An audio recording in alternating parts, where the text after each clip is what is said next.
And welcome back to my channel. In the series of HPS mains examination, English literature as optional subject, I have already discussed in two video general overview of syllabus, question paper first and paper second. Then we have just I set on the chronology of history of English literature because paper 1 contains of history of English literature from 1600 to 1900 and paper 2 contains history of English literature 20th century. In paper first there were topic specified. जब ये specified paper की जब इसमें topic के बात करें तो हमारा पहला टॉपिक इस सीरीज़ का है the Renaissance in English literature. Very very very important. Although date wise जब हम किसी लिटरेरी मूवमेंट की बात करेंगे तो मोर स्पेसिफिकली हम ये सुनिश्चित नहीं कर पाते हैं कि किस दिन शुरू हुआ किस दिन एंड हुआ. बट मोर प्रोबेबली जब पीरियड का नाम लिखा जाता है, डायनेस्टी के नाम पर जब लिखा जाता है तो तब थोड़ा सा हमारा जस्टिफाई हो जाता है कि जो राजा या रानी इस पर्टिकुलर स्पेसिफाइड पीरियड में जिन्होंने राज किया उनके काल में जो टाइम पीरियड था उसको स्पेसिफाई कर सकते हैं. But one can not specify that the particular age started in the particular time. The Renaissance in English literature very very important है ये, क्योंकि मैक्सिमम टाइम इससे क्वेश्चंस पूछे गए हैं, पूछे जाएंगे.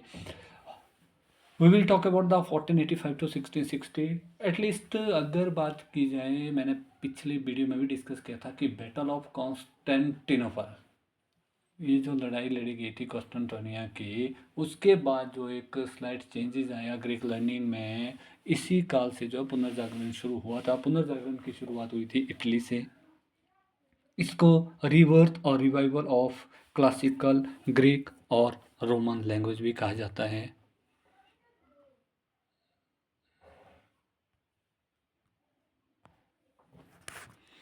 rebirth or revival of classical Greek and Roman language. Originated in Italy 14th century, spread to the England during 15th century. ये ओरिजिनली जो ओरिजिनेट हुआ था ये इटली में हुआ था. मैंने बता दिया है आपको कि कुस्तुनतुनिया की लड़ाई की जो बात की जाए उसमें उसके बाद जो शुरुआत हुई थी और उसके बाद ये इंग्लैंड में 15वीं शताब्दी और 16वीं शताब्दी तक भी चला रहा. Fall of Constantinople 1453. Scholar brought classical texts to Europe. There was also invention of printing press in 1476. William Caxton was known as the inventor of printing press. After that, very very important point is humanism. Focus on human value and human dignity and individual freedom. Focus was given to the individual freedom. There was also scientific discoveries like Copernicus, Galileo, Columbus, Vasco da Gama. इससे मैं यहाँ पे थोड़ा सा clear करना चाहता हूँ कि जब हम लोग पुनर्जागरण की बात की जाएगी, किसी भी इवेंट में हम लोग पुनर्जागरण होता है हमारा एक बार फिर से जाग जाना.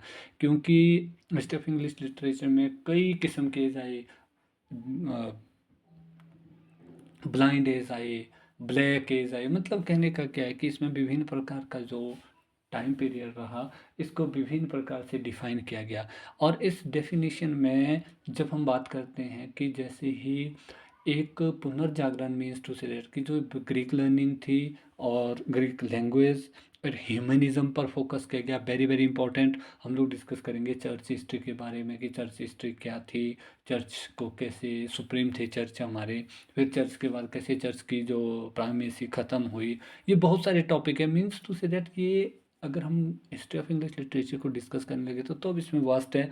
मैं सिर्फ इसमें इंपॉर्टेंट पॉइंट बताऊंगा कि रेनेसांस कब हुआ. रेनेसांस का मतलब हुआ पुनर्जागरण किन किन चीज़ों का हुआ. तो इसमें क्लियर कह दिया कि पहला इन्वेंशन ऑफ प्रिंटिंग प्रेस की खोज हुई, जिससे क्या हुआ कि हमारा जो रिटर्न मटेरियल था, ऑरल मटेरियल था, वो रिटर्न फॉर्म में भी मिल सकता था. और सभी जो भी लोग थे, जो भी पीपल थे, पब्लिक थे, वो आसानी से एसेस कर सकती थी, उससे लिटरेचर को पढ़ सकती थी। उसके बाद ह्यूमनिज़्म पर फोकस किया गया, मोर प्रोबेबली ह्यूमन वैल्यू पर फोकस किया गया। जो चर्च की सुप्रीमेसी थी, चर्च की जो संप्रभुता थी, उसमें हल्का-सा चेंज आया। कैसे आया, क्या आया, ये हम अभी डिस्कस करेंगे। उसके बाद बात आती है साइंटिफिक डिस्कवरी हुई, बहुत सारी वैज्ञानिक खोजें हुई। हमारे जो कहते हैं वास्को डी गामा ने भारत यात्रा पर की थी, जो Cape of Good Hope South Africa से होकर के ये भारत पहुँचे थे। और इन्होंने कोलंबस ने अमेरिका की खोज की थी 1492 के आसपास। और उसके बाद गैलीलियो कोपर्निकस, इन्होंने साइंस और अपने मैथमेटिक्स के फील्ड में बहुत ही सराहनीय योगदान दिया। अगर बात की जाती है इंग्लैंड में, तो इंग्लैंड में इस वक्त ट्यूडर पीरियड था। If we will talk about the phases of English Renaissance was distributed among early Renaissance 1485 to 1558. It was the time period of Henry VII to Mary I.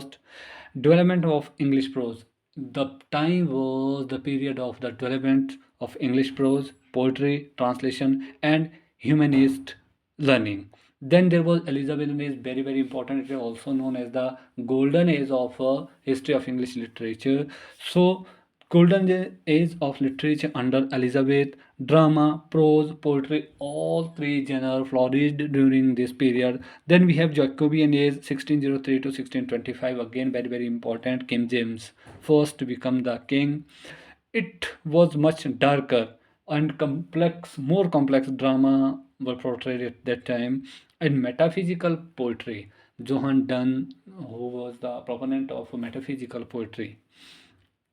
Carolinase, very very important. Carolinase was 625 to 1625 to 1649. जो last video में मैंने discuss किया था 1642 तक ही मैंने कहा था, Caroline as 1649 तक थी। एक बार फिर से मैं इसमें अपने आप को सही करना चाहूँगा। 1642 में जो थिएटर क्लोज हुए थे, तो ये जो कैरोलिन एज थी ये 1625 से 1649 तक थी, जो हमारा चार्ल्स वन का रेन था। इस दौरान कैविलियर पोइट्री, रिलीजियस पोइट्री और पॉलिटिकल राइटिंग पर काफ़ी ज़्यादा फोकस हुआ। उसके बाद हमारा पीरियड आता है कॉमनवेल्थ पीरियड, जिसमें ओलिवर क्रॉमवेल रूलर थे। ये है हमारा 1649 to 1660. There was also the puritanic influence, doctrine decline of drama was declined. You know very well that हमने जो पिछले वीडियो में मैं डिस्कस किया था कि 1642 में जो थिएटर ही बंद कर दिए गए थे किंग चार्ल्स द्वारा। तो ऐसे में क्या था कि जो ड्रामा में डिक्लाइन हुआ। की फीचर्स ऑफ रेनेसांस, अगर हम रेनेसांस के की फीचर्स की बात की जाए तो very first was that humanism, then second one was classical learning, third one was individualism, fourth one was worldly themes, fifth one was scientific spirit, sixth one was literary forms. There are several types of literary forms flourished during this year. That was sonnet, essays, dramas, pastorals, allegories. And seventh one, patronage from art, support from monarch.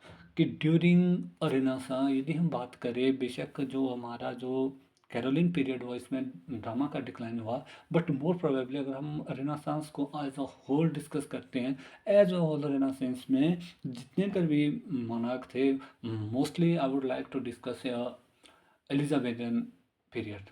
Queen Elizabeth, इन्होंने बहुत patronise दिया art को।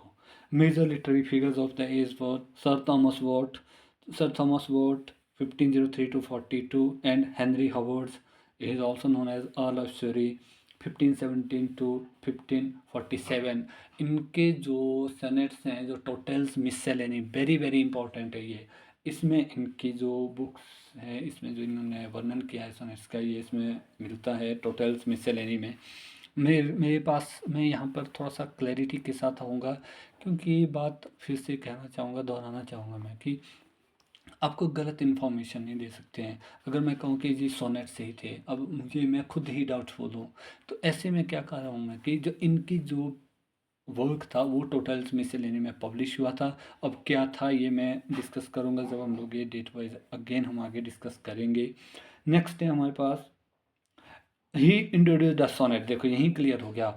Y? Because what I want to say that कि जब हम teaching करेंगे, मैं doubt में नहीं रखना चाहता हूँ, मैं टीचिंग तो नहीं कह पाऊँगा इसमें, ये तो मैं अपने आप को जस्ट एक मोटो है, मैंने माध्यम बनाया कि मुझे यूट्यूब के माध्यम से वीडियोज़ अपलोड करनी है। अगर इससे एक भी एस्पायरेंट अगर इससे लाभान्वित होता है तो मेरे लिए ये गौरव का क्षण है। क्यों, मुझे याद है कि 4 इयर्स बिफोर मैंने डाले थे तो इसमें 3-4 कमेंट्स आए थे, लेकिन उसके बाद रुक गया था। मैंने फिर से इसमें वीडियो अपलोड नहीं किए और मुझे बहुत दुःख हुआ। 4 साल बाद अगेन याद आई कि नहीं, मुझे कंटिन्यू करना है। और अब मैं यहाँ से एश्योरेंस देता हूँ, तो सिलेबस को तो मैं डिस्कस करूँगा ही करूँगा। सिलेबस के अलावा जितना कर भी और टॉपिक मुझे इम्पोर्टेंट लगेंगे कि during syllabus the particular topic should also be covered, I will cover it. हाँ, there may be differences of opinion, differences of topic wise detail, everyone, because every individual has their different talent. सबका अपना अपना talent है, वो किस तरह से पढ़ाते हैं, ग्रामेटिकल फीचर्स में वो कितने स्ट्रॉन्ग हैं और कितना ध्यान रखते हैं ग्रामर का।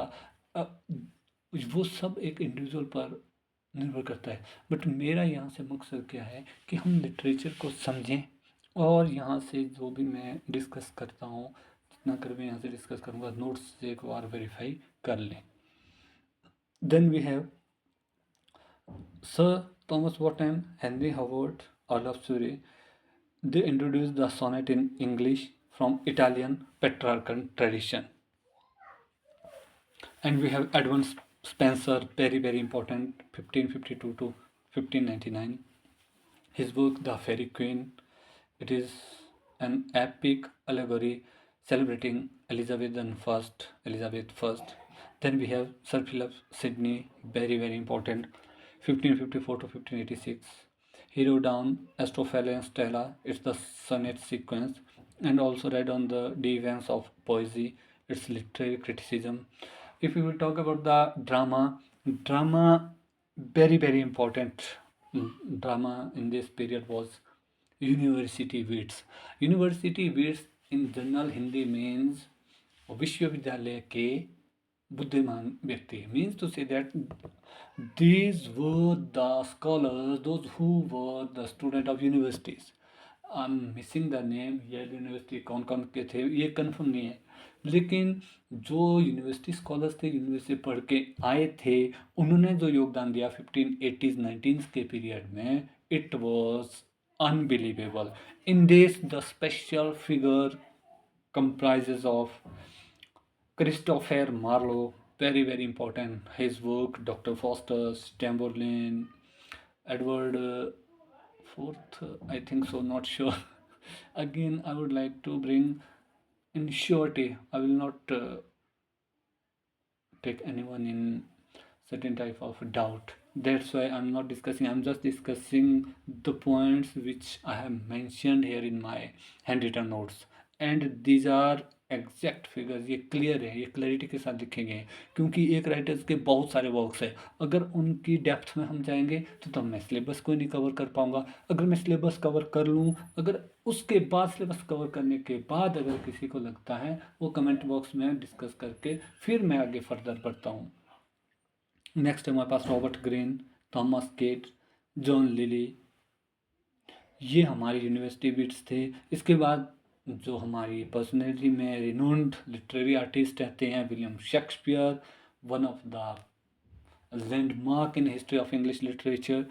ही born in 1564 and died in 1616. His comedy Twelfth Night, A Midsummer Night's Dream. He has also written sonnets, 154 sonnet, Tempest, 12 sonnet तो मैंने यहाँ डिस्कस कर दिया. Much ado about nothing. इनके तो बहुत सारे हैं, 37 तो ड्रामास हैं. उसके बाद इन्होंने सनेट्स लिखे हैं, उसमें से भी सनेट्स कुछ डार्क लेडी को हैं, कुछ एक और है किसके लिए, नाइट्स के लिए लिखे गए हैं. कहने का तात्पर्य यह है कि इन्होंने विलियम शेक्सपियर ने बहुत ही शानदार वर्क लिखे हैं. Then we have Ben Jonson 1572 to 1637. His Volpone the Alchemist. It's a court mask. Alchemist is a court mask. Satirical comedies. He has written satirical comedies. In prose writing, we have Sir Thomas More, Utopia, very, very important, 1516. It was translated into English by H.S. Harrington in 1551. It's the social and political satire. We have Francis Bacon, father of English essay, very very important, 1561 to 1626, essay of studies of truth. If we will talk about the literary forms famous in the Renaissance period, there was sonnet. Sonnets were perfected by Shakespeare. Pastoral poetry, which idealized rural life. Allegory, it was a moral and political meaning. Essays, Bacon's concise aphoristic style. And we have drama, blank verse tragedy, comedy, history plays. So significance of Renaissance. When we will talk about the significance of Renaissance, it was a great shift from religious to secular theme, birth of modern English drama and prose, the expansion of vocabulary and literary style were also prominent. It strengthened national identity and cultural code and foundation for later literary period. Means to say that in the history of English literature, the period between 1485 to 1660 was the landmark period in the history of English literature due to the Renaissance. Although started in 1453 from Italy during the Battle of Constantinia, after that it fled to the Britain, and it also give the mass production of scientific temper, a religious to humanistic approach, and also the logical concept of discovery such as mathematics, science, etc. flourished in this period. The period between 1558 to 1603, that was the period of Queen Elizabeth. It was also known as the golden period of history of English literature. Why? Because in English literature, prose, verse, poetry, all form of the writing flourished during this period. So it was all from my side for today. Thank you. Thanks for listening carefully.